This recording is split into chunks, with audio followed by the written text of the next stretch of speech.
come and wake me every night. You say you've missed the concept of you and I, you and I. Les amis, bonjour, bienvenue sur Tesla, j'espère que vous allez bien. On se retrouve aujourd'hui dans cette nouvelle vidéo en Normandie, pied du pont de Tancarville. Bilan des 200 000 km de Marie-Jo, ma Tesla Model Y Performance. On s'était fait un petit résumé à 100 000 km. Vous allez me dire, 100 000 km, là-dessus, c'est rien. 200 000 km, j'ai envie de vous dire, c'est rien non plus. Mais je vous ai promis de toujours suivre l'évolution de mes véhicules. Il en sera de la même manière pour Marie-Jo. Qu'est-ce que l'on peut en dire à 200 000 km? Eh bah, pas grand-chose. Il s'est pas passé grand-chose. Fin de la vidéo. Ciao, ciao les amis. Non, bien sûr que non. On va faire un petit résumé complet. Il y a quand même des choses à dire. Comme toute voiture, il y a forcément des avaries. C'est assez rare qu'il ne se passe rien dans la vie d'un véhicule. Ceux qui vous diront le contraire, ce sera peut-être la plupart du temps un peu trop optimiste. Mais on espère toujours qu'il s'en passe le moins possible. Ça a été le cas pour Marie-Jo, puisque en 200 000 km, elle n'a quasiment jamais vu le garage. Des défauts, il peut y en avoir, comme sur toute voiture. Ça a été le cas de Marie-Jo, mais dans une moindre mesure que mon ancienne Tesla Model 3, qui déjà n'avait pas eu spécialement grand chose mis à part dans ses premiers jours, puisque c'était l'un des premiers modèles 2019. En 2021, on peut voir que sur la Tesla Model Y, Tesla a appris de ses erreurs et continue aujourd'hui à apprendre de ses erreurs, puisque les dernières fabrications s'améliorent de plus en plus. Le dernier Tesla Model Y est encore a priori mieux assemblé, plus qualitatif. On le verra dans le temps, avec peut-être la voiture des collègues, peut-être avec ma voiture, je n'en sais rien, je ne sais pas sur quoi je continuerai. Aujourd'hui, je suis très content de cette Tesla Model Y Performance. Pour le moment, j'en profite. En général, nous taxis, on garde les voitures à peu près 3 ans. 4 ans. C'est à peu près une bonne moyenne. Ça nous permet de les amortir comptablement. Ça nous permet d'arriver à un kilométrage généralement assez conséquent de 300 000 km environ. Sur nos voitures thermiques, 300 000 km, en général, ça faisait beaucoup. Pourquoi ça faisait beaucoup? Puisque, comme vous le savez pour la plupart, ayant eu des voitures thermiques, peut-être même que vous êtes là parce que vous cherchez à connaître un petit peu l'expérience d'un véhicule électrique, en 300 000 km, généralement sur une voiture thermique, on a quand même beaucoup de frais d'entretien. Même si un véhicule peut s'avérer fiable, comme ça a été le cas de certains de mes véhicules thermiques, je dis bien certains parce que ça n'a pas toujours été le cas, merci Peugeot. Bon, on va pas faire une généralité, mais il peut arriver que certains véhicules posent problème plus que d'autres. En 300 000 km, généralement sur un véhicule thermique, on fait beaucoup d'entretien. Donc les révisions, la vidange, qui est à faire généralement tous les 1 an ou 2, et tous les 15 000 à 30 000 km. Bon, on sait qu'on a toujours un entretien qui est conséquent. On sait qu'on a des pièces d'usure sur un véhicule thermique, des pièces d'usure que l'on n'a pas sur un véhicule électrique. On sait qu'en 300 000 km, généralement, on a parfois un turbo, parfois un FAP, généralement un embrayage, un volant moteur. On a toujours des pièces qui vont s'user. Nous, taxis, généralement, dans les 300 000 km de la voiture, on le prend toujours en considération. On sait qu'arrivé entre 250 et 300 000 km, il y a souvent des risques de panne importantes ou des pièces d'usure importantes qui coûtent cher. La seule chose en commun que l'on peut avoir sur un véhicule électrique, comme je l'ai déjà dit, c'est les roues, les pneus, forcément. On a forcément des roues, on ne peut pas s'en passer. Les amortisseurs, qui sont généralement aussi à changer aux alentours de 300 000 km sur un véhicule. Alors 300 000 km chez nous, taxis, parce qu'on fait pour la plupart beaucoup d'autoroutes. Ça peut être un peu avant, selon l'utilisation. Certains les changent à 200 000 km, voire parfois peut-être même avant, si l'usure est un peu précoce. Mais en général, on se situe dans cette moyenne. Chez Tesla, au niveau des amortisseurs, je vous rassure, c'est ma deuxième Tesla. Comme vous le savez peut-être, ma compagne a récupéré mon ancien taxi qui approche aujourd'hui les 300 000 km. Les suspensions sont toujours d'origine. Tout est toujours d'origine sur la voiture. Même les freins et les disques sont toujours d'origine et risquent de faire encore pas mal de kilomètres. Aujourd'hui, sur cette Tesla Model Y, si je dois faire un rapide bilan, comme toujours, je vous parle essentiellement en premier lieu de la carrosserie, puisque carrosserie très fragile. Vous pouvez le constater ici, défaut principal, carrosserie très impactée sur le devant uniquement, puisque c'est là qu'on prend tous les cailloux. C'est quand même le principal problème de pas mal de Tesla et essentiellement la Model Y qui pour moi est plus fragile que la Model 3, mais ça peut être variable selon les véhicules, selon où ils ont été fabriqués, selon la peinture qui était utilisée, qui n'est pas forcément toujours la même selon l'usine. Sur le devant, j'avais posé un PPF qui a bien fait son boulot puisqu'il a pas mal mangé en 200 000 km. Je vous dirais même qu'aujourd'hui, J'ai légèrement dépassé les 200 000 km. Preuve en est, je suis exactement à 216 000 km. Le temps passe très très vite. Et mon PPF, eh bien, il a mangé un petit peu partout, mais dans l'ensemble, il a fait son boulot. Il a pas mal arrêté les cailloux. Tout ça, c'est vraiment des défauts plastiques. Pour ceux qui se posent la question, au niveau covering, chose à savoir, faire un covering noir sur du blanc, c'est pas forcément la meilleure des idées. Alors pour un petit covering comme ça, histoire de faire un effet lame, ça va encore. Mais à savoir que faire du noir sur du blanc, eh bien ça peut pas mal souffrir. Là, comme vous pouvez voir, j'ai pas mal d'impacts qui sont blancs directement, qui laissent directement apparaître la peinture blanche dessous. Mis à part ça, sur les côtés, tout a bien vieilli, pas de soucis particuliers. Comme je vous l'ai déjà dit, je le redis très brièvement, sur les modèles Y, si possible, PPF ici à ce niveau-là, vous voyez là, on voit un petit peu par rapport à la salissure. J'ai un PPF en arc de cercle, c'est mon deuxième PPF. Le premier a fait 150 000 km, celui-ci a un peu plus de 60 000 maintenant, et il a déjà quand même pas mal dégusté. Le premier avait fini par se décoller légèrement, mais ça fait très bien le job, ça protège bien, sinon on se retrouve avec des carrosseries bien abîmées à cause des roues avant qui viennent projeter les cailloux sur l'aile un peu plus galbée de la porte arrière. Donc si vous pouvez, protection ici. Sinon dans l'ensemble, strictement rien à dire, la voiture ne bouge pas, malgré ses 200 000 km, elle est restée très propre, à part ses impacts sur le capot, j'ai pas grand chose à en dire. À l'intérieur, c'est pareil, j'en suis très satisfait. Cet intérieur minimaliste pour beaucoup, que certains aiment ou détestent, eh bien honnêtement, il vieillit plutôt bien. Même si on est sur une finition assez simpliste, car finition américaine, je dirais qu'avec le temps, les plastiques utilisés chez Tesla sont de meilleure qualité. Dans l'ensemble, je constate très peu d'usure. Bien que j'avais protégé, comme vous pouvez voir ici, avec des protections caoutchouc pour éviter les frottements des pieds, étant donné qu'il y a beaucoup de passages dans nos véhicules en utilisation taxi, et bien dans l'ensemble, on peut constater que tout vieillit plutôt très bien. Les sièges sont restés en très bon état. Encore une fois, on est à 216 000 km. Comme je vous l'avais déjà dit, mis à part ces petites pliures qu'il y a depuis un petit moment qui n'évoluent pas beaucoup plus, dans l'ensemble, le cuir vegan reste en très bon état. À l'arrière, 216 000 km, donc, ce qui veut dire environ 10 000 passages. On est sur 5 000 montées et 5 000 descentes. Eh bien, vous pouvez constater que tout est resté en très bon état. Les sièges ont très bien vieilli, le cuir est de très bonne qualité. Encore une fois, très simpliste, mais ça fait très bien le boulot. Aucun souci. Mes sièges toujours protégés avec leur protection ici. Ça, comme j'ai déjà dit, c'est top de chez top dans notre métier. Donc encore une fois, vraiment, rien n'a bougé, tout a bien vieilli. Le volant est resté en très bon état également.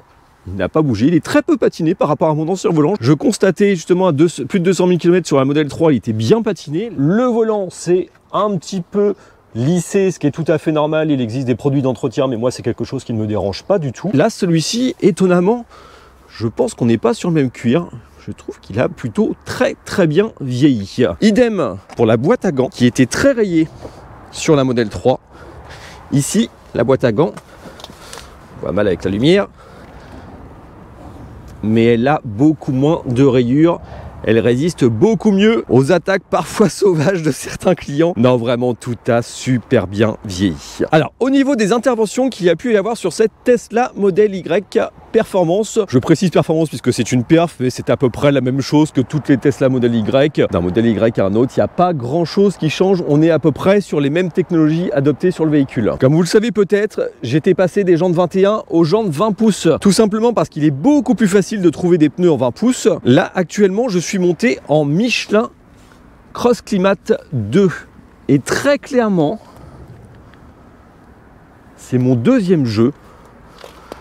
Je pense que c'est l'un de mes pneus favoris. Pourquoi? Parce que très polyvalent en toute saison, que ce soit été comme hiver. L'usure est tout à fait correcte. J'ai pu les utiliser sur route enneigée, aucun souci. Ça monte très bien les côtes sans aucun problème. J'en suis très content. J'ai pu essayer plusieurs pneus. En général, je suis assez team Hankook. Alors le souci, c'est que d'une référence à l'autre, on a parfois des pneus qui sont un peu moins performants en termes de durabilité. Les derniers pneus que j'ai pu utiliser en pneus été étaient des Hankook S1 Evo 3. Malheureusement, ces S1 Evo 3 ne m'ont fait que 30 000 km, ce qui est très peu. 30 000 km en les ayant permutés. C'est-à-dire qu'à mi-vie, environ à 15 000 km, j'ai passé l'arrière sur l'avant et inversement. Et malgré tout, je n'ai obtenu que 30 000 km. C'est l'un de mes plus faibles scores. Ces Michelin Cross Climat 2, en ayant été intervertis, idem avant et arrière, à mi-vie cette fois-ci à 25 000 km, m'ont fait en tout 55 000 km.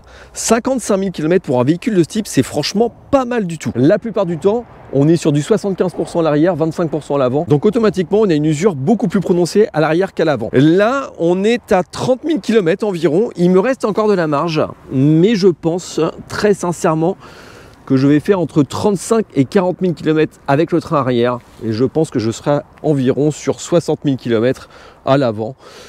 Ce qui est encore une fois très correct. Moi honnêtement, Michelin Cross Climat 2, c'est mon pneu de prédilection. Je vais très certainement rouler avec ce pneu été comme hiver. En plus d'être performant, durable, je trouve qu'ils ne sont pas bruyants pour des pneus 4 saisons. Vraiment un super compromis. Au-delà de ça, le véhicule a passé son contrôle technique. On est toujours sur un contrôle technique vierge.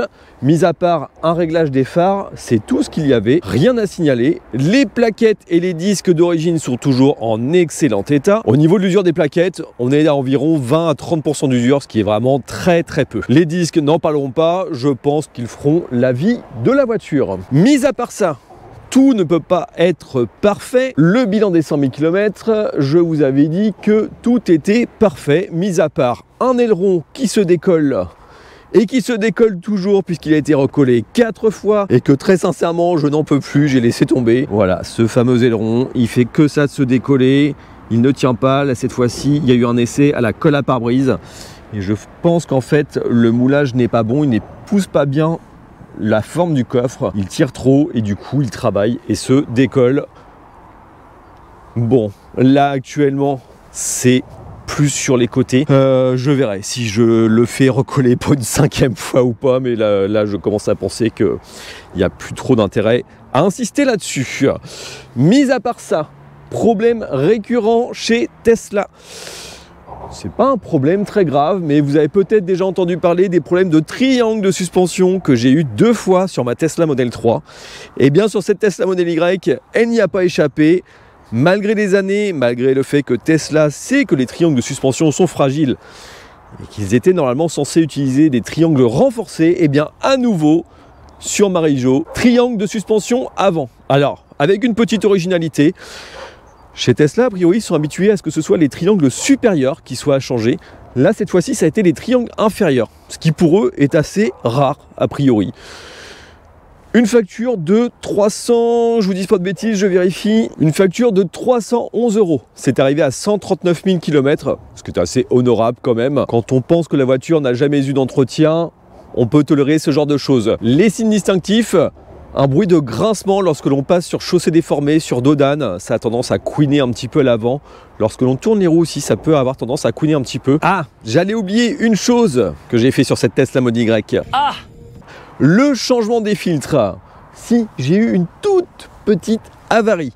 Petite surprise, en général les filtres, on les change tous les ans sur les véhicules, voire tous les 2 ans. Tesla préconise un changement tous les 3 ans. Et bien au bout de 2 ans seulement, le filtre d'habitacle de notre Tesla Model Y, qui ne peut pas avoir les mêmes références qu'un changement normal puisque en 2 ans elle a déjà 200 000 km, eh bien j'avais un souci. J'avais beaucoup de buée dans la voiture. En me renseignant un peu à droite à gauche, j'ai pu comprendre que le filtre EPA de cette Tesla Model Y, filtre qui est particulier sur la Model Y, il n'y en a pas sur la Model 3, en tout cas pas les premières. Les dernières peut-être, je sais pas, je me trompe peut-être. Mais en tout cas, il y a un filtre EPA sur la Model Y, un gros filtre à l'avant, sous ce bloc. Il suffit juste de démonter ici et d'aller démonter le filtre EPA qui est dessous. Et ce filtre était littéralement bouché, ce qui a créé énormément d'humidité et de condensation. Et cette condensation, ce bac qui était vraiment plein d'eau, a créé énormément de buée. Lorsque j'utilisais la ventilation, c'était une catastrophe. Logement de filtre EPA démonté. On va changer le filtre là-dedans. Alors je comprends que c'était vraiment complètement bouché parce que alors, juste ici, c'est plein de flotte. Je comprends mieux pourquoi j'avais autant de buée. Hallucinant. La boîte à filtre est démontée. Voilà le résultat. 3 ans, ils disent, pour changer ça. Le problème, c'est que nous, taxi, 200 000 km en 2 ans, et ben, les filtres EPA, ils aiment pas. Ils sont clairement à changer. C'est impressionnant. Donc vraiment, ce filtre-là, essayez de le changer tous les 100 000 km, ce serait pas mal. Ce filtre, il est en plus des filtres d'habitacle, il faut le savoir. Il y a encore d'autres filtres que j'ai changés également. Les autres filtres d'habitacle se situent ici, sous la console. Ça se change très facilement, vous pouvez en trouver absolument partout sur internet. C'est très facile à changer. Mais vraiment, ces filtres-là, ouais, 100-150 000 km maximum, pas plus. Mis à part ça, je ne peux rien vous dire d'autre. Je n'ai eu absolument aucun problème. C'est peut-être un facteur chance, je ne suis pas forcément le seul à avoir aussi peu de choses à redire. Il peut y avoir certaines personnes qui ont quelquefois d'autres petits soucis.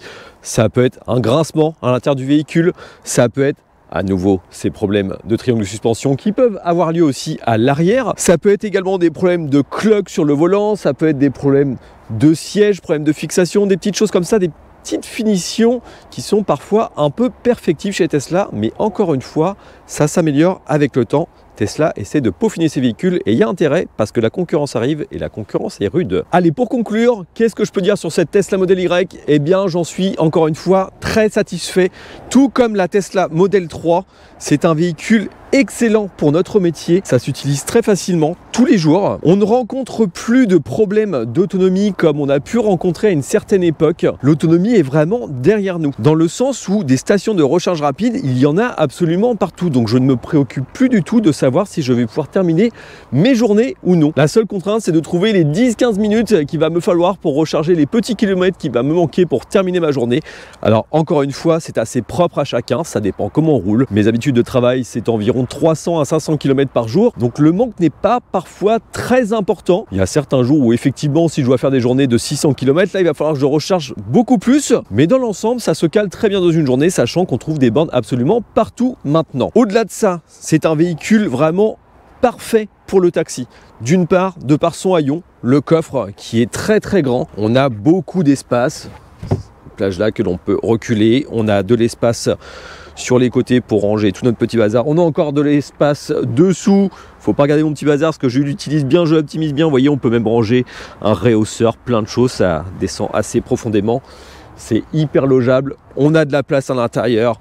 On a de la place au niveau de la banquette arrière, au niveau de l'espace aux genoux. On a une accessibilité qui est vraiment top, une hauteur qui est parfaite, ni trop basse pour rentrer à l'intérieur. Alors le seul inconvénient que ça a, en tout cas dans notre métier, c'est que ça a forcément un petit impact sur l'autonomie, parce que la voiture étant plus haute, on consomme un petit peu plus. Et c'est un peu pour ça que j'ai un petit manque à côté de ma Model 3, qui avait environ 50 km d'autonomie supplémentaire. Et ces 50 km, je peux parfois les ressentir légèrement.